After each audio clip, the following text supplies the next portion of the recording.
আসসালামু আলাইকুম। S কালজাদু YouTube channel আপনাদের সবাইকে স্বাগতম। অন্য জাতি ভাইদের প্রতি আন্তরিক ভালোবাসা। আজকে যে বিষয়টা নিয়ে কথা বলবো, কালি চালান দিয়ে বশীকরণ, গুরুমুখী বিদ্যা, অনেক পাওয়ারফুল একটা বিদ্যা নিয়ে আসলাম। কালি চালান দিয়ে মাত্র 3 মিনিটে বশীকরণ। এগুলো সম্মোহীনা বশীকরণ। আপনার উপস্থিত কাউকে বশীকরণ করতে হবে, সম্মোহনা করতে হবে, তাহলে আপনি এই কাজটা করতে পারেন। অনেক পাওয়ারফুল একটা কাজ। আপনি যদি খুব ইমার্জেন্সি হয় যে আমার এই জিনিসটা হাসিল করতে হবে, অমুকের প্রতি আমাকে বশ করে আমার কাছে আনতে হবে, অনেক সব বিজা সালিশের ভিতরে প্রয়োজন হয় যে অমুক লোকটা যেন আমার আকর্ষণে থাকে, আমার প্রতি রায় দেয়, ঠিক আছে, এক্ষেত্রে আপনারা এই বশীকরণটা করতে পারেন।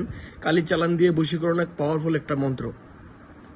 যে বিষয়টা নিয়ে কথা বলতেছি, আপনার বিষয়টা হলো এরকম, আপনার যে মন্ত্রটা অনেক ছোট একটা মন্ত্র। হ্যাঁ, এই যে আপনার মন্ত্রটা দেখেন, আমার এই যে মন্ত্রটা আমি আবার স্ক্রিনে লিখে দিব না, ঠিক আছে? আপনার এই মন্ত্রটা আমি স্ক্রিনে লিখে দিব।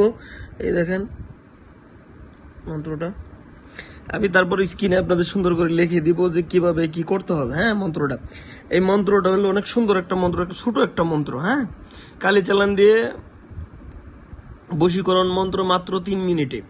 বিষয়টা হলো আপনি এই মন্ত্রটা 108 বার পরে জাগ্রত করে নেবেন। করার পরে এটা যে কোনো আমরা অমাবস্যা পূর্ণিমায় জাগ্রত করতে পারেন, শনি মঙ্গলবারে জাগ্রত করতে পারেন। এটা জাগ্রত করার সময় আপনার যেভাবে জাগ্রত করতে হবে, প্রচেষ্টা হলো আপনার উত্তরমুখী হয়ে আতর গোলাপ দিয়ে শরীরের ভিতরে, ঠিক আছে, আতর গোলাপ লাগাবেন, শরীরটা পাক পবিত্র হবে। তারপরে আপনি উত্তরমুখী হয়ে একটা রুদ্র অক্ষরের মালা নিয়ে 108 বার এই মন্ত্রটা জপবেন। জপার পরে মন্ত্রটা জাগ্রত হয়ে যায়। জাগ্রত হওয়ার যখন জাগ্রত হবে তখন আপনি বুঝতে পারবেন, আপনার শরীরে একটা ঝাঁকি দিবে বা আপনাকে একটা ফিল করাবে, তখনই বুঝবেন যে মন্ত্রটা জাগ্রত হয়ে গেছে।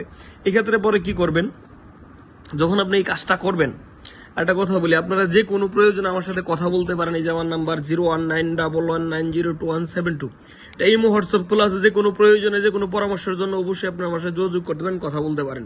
যে কোনো এই নাম্বার ব্যতীত অন্য কোনো নাম্বার দিয়ে আমি কথা বলি না। কেউ যদি যত হয়রানি বা কোনো প্রবলেমে পড়েন তাহলে এর জন্য দায়ীবার আমি নিব না, কারণ আমি অনলাইনে কাজই করি না। যারা কাজ করাতে চান ফিজিক্যালি আমার সাথে দেখা করে কাজ করাবেন, যদি কাজ করানোর আগ্রহ থাকে। কারণ অনলাইনে সবাই হলো প্রতারণা করে এবং বাটপারি করে, এটা আপনারা ভালো জানেন আমার থেকে। যারা প্রতারণা শিখেছে ওরা জানেন। এরকম লোক আছে। আজকে একজন লোকে ফোন দিয়ে বলতেছে, ভাইয়া আমি 70 টাকা ধরা খাইছি, অমুক কবিরাজরে বলছি, এরকম ভাবে আমার প্রবলেম করছে। ব্যাপারটা এরকম, বুঝতে পারছেন? আমি যে বিষয়টা নিয়ে কথা বলতেছি আপনাদের সম্মুখে, এই যে বিষয়টা হলো আপনার, যে বিষয়টা নিয়ে কথা বলতেছি, বিষয়টা হলো কালি চালান দিয়ে বশীকরণ করার মন্ত্র। এটা অনেক পাওয়ারফুল গুরুমুখী বিদ্যা। আপনি যদি সাধনা করে আপনি যদি এটাকে সিদ্ধি করে নিতে পারেন, এটা যে কোনো কাজে আপনার ওকে বশ করতে হবে, আপনি এটা প্রয়োগ করতে পারেন। অবশ্যই অবৈধ ক্ষেত্রে করবেন না, কারণ অবৈধ ক্ষেত্রে আমি কাজগুলো অনুমতি দেই না। কারণ আপনি অবৈধ কাজগুলো করবেন, দায়ীবার আমি নিব না। কারণ আমার প্রতিটি কাজে একটা কাজ আগুনের মতো পাওয়ারফুল কাজ। আমি যেগুলো কাজ আপনাদের দিই সবটি অনেক পাওয়ারফুল কাজ দিই, বুঝতে পারছেন? এখন যে এটা নেমটা হলো, আপনি যাকে সম্মোহনা করবেন ওর সামনে যাবেন, সামনে যায় এই যেমন এই লেখা আছে দেখেন, অমুকের জায়গায় ওই লোকের নামটা বলবেন। যেহেতু ওর সামনে আপনার, তাহলে অমুকের জায়গায় খালি যাকে বশ করবেন ওর চোখের দিকে তাকায় এই মন্ত্রটা 7 বার পরে 7টা ফু মারবেন দূরাত থেকে। ও শরীরে মারতে হবে এমন কিছু না, বা আঙ্গুলের মাথায়, আপনার সাদা আঙ্গুলের মাথায় ফু দিয়ে তার শরীরে একটু ছোঁয়াই দিবেন। তাহলে দেখবেন যে সে আপনার সম্মোহন হয়েছে এবং আপনার কথা শুনতেছে, আপনার বশ হয়ে গিয়েছে। এটা 100% পাওয়ারফুল একটা বিদ্যা, আপনারা করে দেখতে পারেন। সবাই ভালো থাকেন। আসসালামু আলাইকুম।